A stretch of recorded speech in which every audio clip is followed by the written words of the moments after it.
Em nome do Pai, do Filho e do Espírito Santo. Amém. Amados irmãos e irmãs, é com muita alegria que nós estamos aqui para juntos estudar e meditar a primeira leitura que a igreja nos apresenta para este, que é o primeiro domingo do Advento. É um prazer muito grande estar aqui com você no canal. Meu nome é José Lucas Galdino e eu quero te ajudar a entender melhor esta primeira leitura. Ela se encontra lá no livro do profeta Isaías, no capítulo número 2. Versículos de 1 até o 5, que nos diz assim: Visão de Isaías, filho de Amós, sobre Judá e Jerusalém. Acontecerá nos últimos tempos que o monte da casa do Senhor estará firmemente estabelecido no ponto mais alto das montanhas e dominará as colinas. A ele acorrerão todas as nações. Para lá irão numerosos povos e dirão: Vamos subir ao monte do Senhor, a casa do Deus de Jacó, para que ele nos mostre seus caminhos e nos ensine a cumprir seus preceitos. Porque de Sião provém a lei, e de Jerusalém a palavra do Senhor. Ele há de julgar as nações e arguir numerosos povos. Estes transformarão suas espadas em arados e suas lanças em foices. Não pegarão em arma uns contra os outros, e não mais travarão combate. Vinde todos da casa de Jacó e deixemo-nos guiar pela luz do Senhor. Amados irmãos e irmãs, de antemão quero pedir um grande favor a vocês. Compartilhe esse vídeo com mais pessoas. Hoje, com a graça do nosso Senhor, nós já temos mais de 30 mil inscritos aqui no canal, mas eu preciso muito que você compartilhe esse vídeo, que você envie para um máximo de pessoas que você puder. Assim, outras pessoas que nunca ouviram falar deste canal vão também poder aprender, vão poder acompanhar os vídeos aqui diariamente. Mas, amados irmãos e irmãs, vamos então entender o que está acontecendo aqui por trás, dentro desse texto. A primeira coisa que é interessante é o seguinte: o texto começa falando que vai se ter então uma visão de Isaías. Muitas pessoas, por não entender essa expressão, podem achar que, sei lá, talvez parece-nos que o profeta está tendo uma espécie de uma adivinhação ou uma suposição do futuro. Mas no contexto da literatura profética, sempre é uma revelação de Deus. E essa revelação, diz aqui, Isaías, filho de Amós, sobre Judá e sobre Jerusalém. É isso que é apresentado para nós aqui o texto. Eu preciso trazer aqui alguns esclarecimentos para a nossa melhor compreensão. Primeiro, é que quando nós estamos adentrando dentro do livro do profeta Isaías, a gente pode dividir o livro de Isaías em 3 partes. A primeira parte, ela vai do capítulo número 1 até o capítulo 39, que é exatamente onde está esse texto apresentado pela liturgia de hoje. E esse trecho aí é chamado de Proto-Isaías. E qual é o contexto que está acontecendo por trás? Veja bem o que estava acontecendo. Primeiro, vamos voltar no tempo. O rei Salomão, né, ele dominava aquela região, era um rei extremamente famoso, especialmente foi ele que construiu o famoso Templo de Jerusalém. E o que acontece? Quando ele morre, o reino vai se dividir em dois grupos. O reino do sul e o reino do norte. O reino do sul tinha como capital a cidade de Jerusalém. E esse reino do sul recebeu uma espécie de um apelido, né, de ser chamado reino de Judá. É aí onde você começa então a entender, no versículo 1, porque é que ele diz que essa visão que Isaías vai ter é exatamente sobre Judá e sobre Jerusalém. Jerusalém, a capital do reino de Judá. Só a título de curiosidade, o reino do norte tinha como capital a Samaria, tá certo? E o que acontece? Nesse contexto específico, nós tínhamos uma grande potência naquele cenário, que era o Império Assírio. E o que acontece? Judá vivia sob uma espécie de uma grande ameaça dos assírios, que era a grande superpotência do momento, como eu falei para vocês. E aí nós temos aí 4 reinados muito famosos nesse tempo. O reinado de Osias, o reinado de Jotão, o reinado de Acás e o reinado de Ezequias. E para você ver como é que a coisa era bem séria, a gente vê, por exemplo, dentro do reinado de Acás, Acás meio que desconfiando de confiar em Deus para tentar fazer alianças políticas. Então, pouco a pouco, as pessoas, infelizmente, estavam deixando Deus de lado para poder abraçar outras realidades específicas. E no contexto social, nós tínhamos aí muita injustiça social, uma moral decadente. E aí vamos ver comigo que isso é verdade. Eu convido você, se possível, a pegar a sua Bíblia, tá bom? E só olhar, por exemplo, os títulos que a sua tradução coloca para o capítulo 1, que é o capítulo anterior ao capítulo 2 que a liturgia nos apresenta. Por exemplo, na minha Bíblia aqui, tradução da CNBB, vai nos dizer o seguinte: do versículo 1 ao versículo 9, esse conjunto de versículos é denominado Israel não conhece o Senhor. E o verbo conhecer é ter intimidade dentro do contexto bíblico. Então Israel não tem intimidade com o Senhor. Depois do versículo 10 ao versículo 20 é chamado de o culto falso. Então uma crítica a um culto estéril daquele povo. Depois do versículo 21 até o versículo 26 o título é Jerusalém prostituída e purificada. E depois, no versículo 27, diz a idolatria em Jerusalém. Então percebam, são 4 expressões que automaticamente elas revelam que nada estava muito bem, né? Infelizmente o povo estava assim longe de Deus. E aí parece, quando a gente chega no capítulo 2, que a gente vai ver agora juntos, que parece que tudo muda.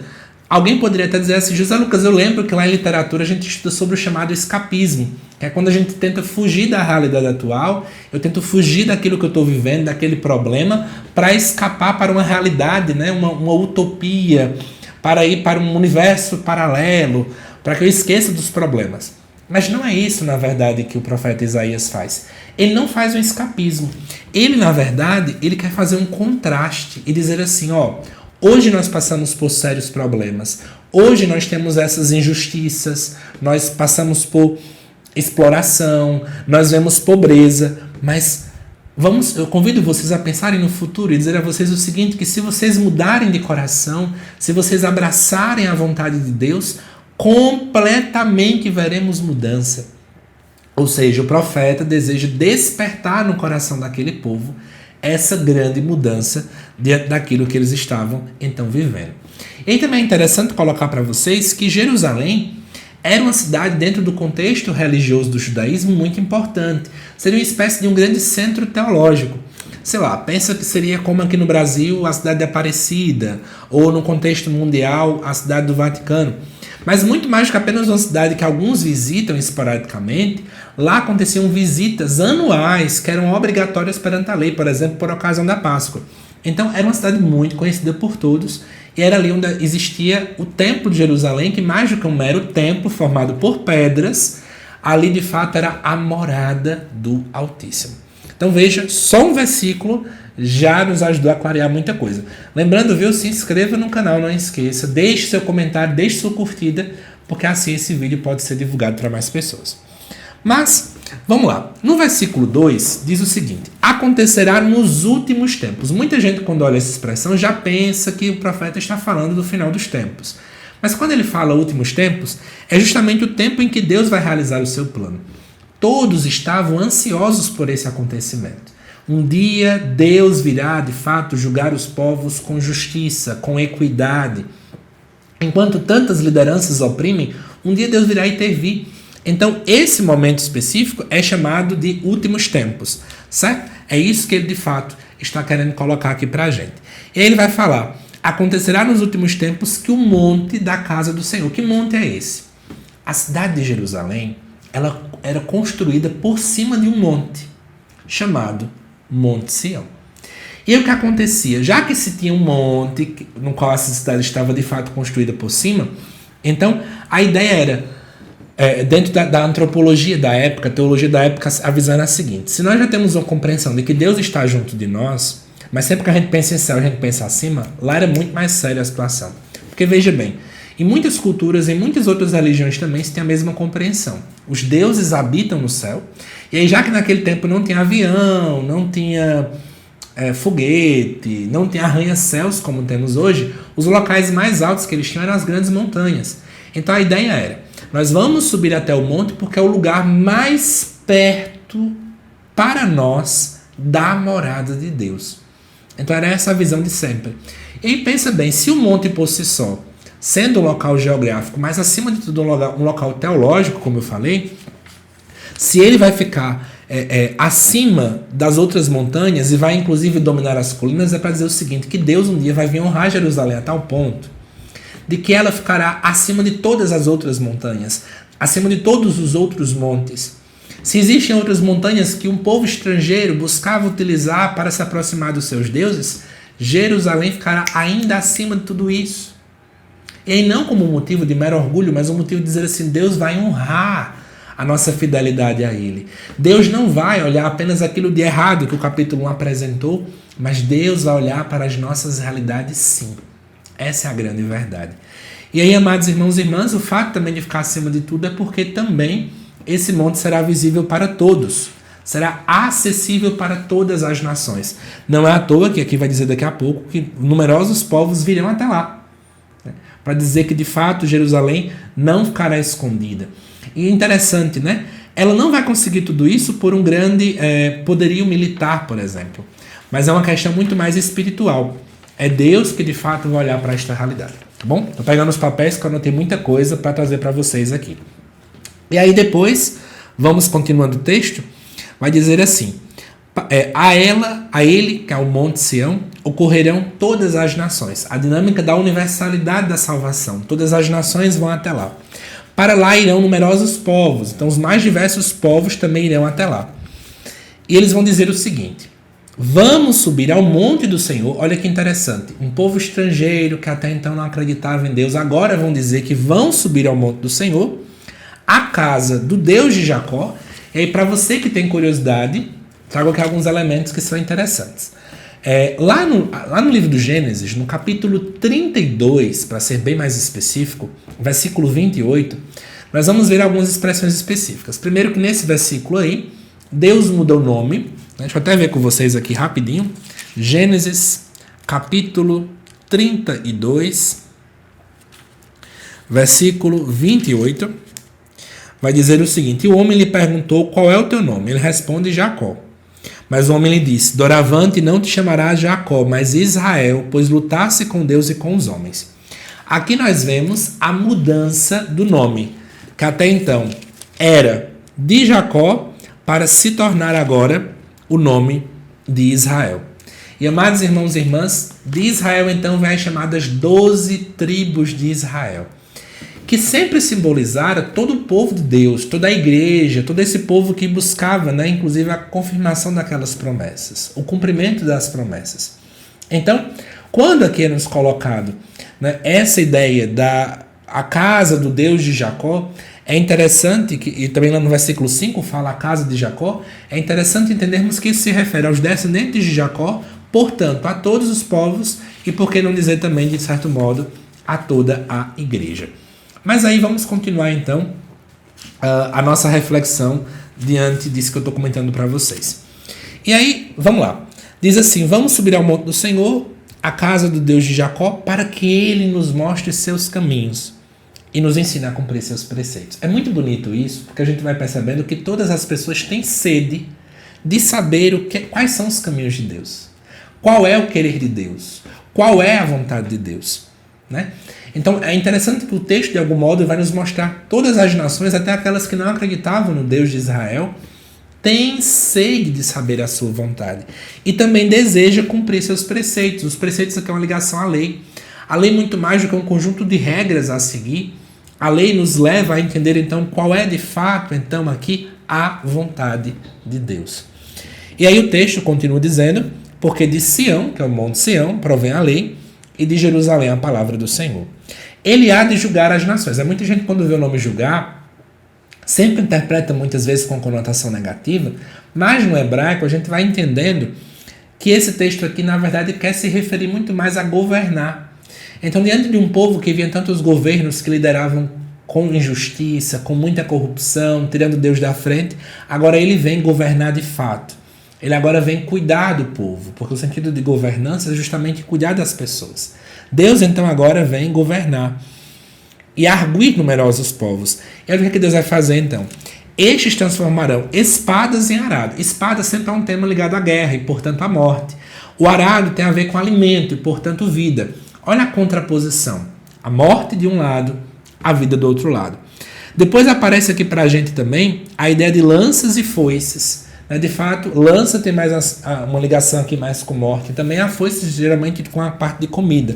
Então é Deus que vem transformar aquilo que era morte, aquilo que era guerra, aquilo que era destruição em vida. Essa é a grande transformação que Deus quer fazer. E aí não pegarão em armas uns com os outros e não mais travarão combate. Aí termina o texto falando: vinde todos da casa de Jacó e deixemos-nos guiar pela luz do Senhor. Amados irmãos e irmãs, que outros pontos então, depois que a gente olha para essa leitura toda, eu posso trazer para vocês? Eu anotei aqui para acabar não esquecendo. Primeira coisa é entender a grande luz do Senhor, que é essa luz que nos guia. É impossível não lembrar, por exemplo, dos magos do Oriente, que foram guiados pela estrela. É preciso refletirmos que estamos no Advento, e o Advento é essa preparação, um tempo de preparação para o Natal. Então é preciso que a gente possa refletir já deste primeiro domingo do Advento e todos os outros dias, inclusive acompanhe os vídeos aqui diariamente para a gente poder refletirmos juntos, que a gente precisa ser guiado para o Natal pela luz do Senhor. Guiado por Ele. Que Ele possa de fato mudar o nosso coração, né? Preparar o nosso coração para o Natal. Preparar o nosso coração para de fato voltar para Deus de todo o coração, com toda a nossa alma, com todo o nosso entendimento. Para muitas pessoas, essa reta final de ano, a gente olha para o ano de 2025, por exemplo, e olha um monte de coisa ruim que aconteceu, muitos estão agora cansados, fadigados, e aí parece que quando a gente vai vendo as ornamentações do meio da rua, a gente diz, nossa, o final do ano está chegando. E muita gente nessa hora para refletir, parece que eu fiquei longe de Deus. E agora eu acho que eu estou tão longe dele que eu não consigo mais voltar para ele. O texto lembra que ele disse que o monte vai ficar tão alto, né, que é acessível para todos os povos? Deus está esperando por você. Não importa quão longe você se encontre dele. Não importa se há muito tempo você não reza, há muito tempo você não vai à igreja. Deus te convida a voltar. Lembra do capítulo 1? O povo longe, o povo com culto falso, o povo idolatrando, o povo isso, aquilo. Mas é preciso contemplar um futuro do capítulo 2. Um tempo em que de fato Deus pode tudo transformar. Transformar a morte em vida. Mas é preciso entender que, amados irmãos e irmãs, é preciso que eu e você façamos a nossa parte. O Advento de fato é um grande tempo do amor, porque é o amor de Deus que então nos visita. Mas é preciso que façamos a nossa parte. Porque do contrário, a gente vai ficar sempre no eterno capítulo 1. Num culto vazio, oração vazia, uma oração sem conteúdo. Amados irmãos e irmãs, de fato, é preciso a gente poder entender que o Monte Sião, né, está agora acessível para nós e Deus nos espera. E para terminar este vídeo, eu quero só trazer para vocês aqui alguns apontamentos também para a nossa vida de igreja. É interessante perceber que todos os povos vão até lá, mas em momento algum na leitura eu percebi que vai ser imposto para as pessoas. Eles vão ser atraídos. Evangelizar não é impor a ninguém, mas é atrair. Atrair como? Nós atraímos as pessoas quando nós expomos a verdade, quando nós mostramos Jesus de fato. Que nós, enquanto igreja, possamos nessa reta de final de ano refletir. Será que eu consigo atrair mais pessoas para Cristo, falando da sua verdade, falando da sua palavra? Será que temos feito de fato isso? Outra coisa também, quero chamar a atenção para vocês que toda essa visão que apareceu aqui, ela não é para a gente ficar somente admirando, sei lá, ficar durante a nossa tarde pensando, nossa, vai ser tão bom no futuro. Quando isso que o profeta Isaías falou de fato acontecer, nós precisamos encarnar na nossa vida. Deus oferece para a gente caminhos. E é preciso que eu e você façamos uma grande peregrinação interior. Tanto para atrair outras pessoas, quando nós, enquanto igreja, testemunhamos, temos uma vida de coerência, servimos com misericórdia, mas também quando eu busco mudar de vida. E aí, para encerrar este vídeo, que eu sei que ficou bem longo, mas eu acho que é importante a gente meditar e trabalhar em cada texto mesmo que é colocado aqui, eu te faço algumas perguntas. Para qual monte você tem caminhado ultimamente? Será que é o monte do Senhor? Ou você tem ido para outros montes que são falsos e que apenas geram em você isolamento e mais distância de Deus? Segunda coisa, quais espadas na tua vida precisam virar arados? O profeta colocou essa mudança, né, da morte para a vida. Será que é a espada do orgulho, a espada do ressentimento, a espada do pecado, a espada da palavra dura que tanto mata pessoas? A espada da minha preguiça espiritual, parece que eu tenho preguiça de evangelizar, preguiça de rezar, preguiça de ser mais de Deus. Aqui também nos fala sobre o deixar-se guiar pela luz do Senhor. E eu te pergunto, você tem sido luz para as pessoas? Ou será que você tem sido escuridão? Tem pessoas que ao invés de ajudar os outros a, de fato, serem guiados pela luz do Senhor, tem gente que atrapalha. E os outros não conseguem ver a Deus não porque não querem, mas porque tem alguém na frente tapando essa visão. É importante a gente refletir sobre isso. E será que a nossa fé, ela atrai ou ela afasta? O advento é tempo de vigilância, amado irmão e irmã. É preciso que você busque fazer a sua parte. É preciso que você entenda que nós já podemos apressar a segunda vinda de Cristo. Como? Já colocando em prática tudo que é colocado nesse capítulo 2 do profeta Isaías. É isso que Deus espera de mim e que também espera de você. Sei que o vídeo ficou longo, mas eu espero que você, amado irmão e irmã, tenha gostado desse estudo e desta reflexão. Se você não é inscrito no canal, se inscreva e compartilhe o máximo possível com outras pessoas para que mais pessoas conheçam de fato este canal e esse trabalho, tá bom? Que Deus te abençoe, um santo e abençoado advento para você e eu te aguardo nos próximos vídeos aqui do canal. Até mais!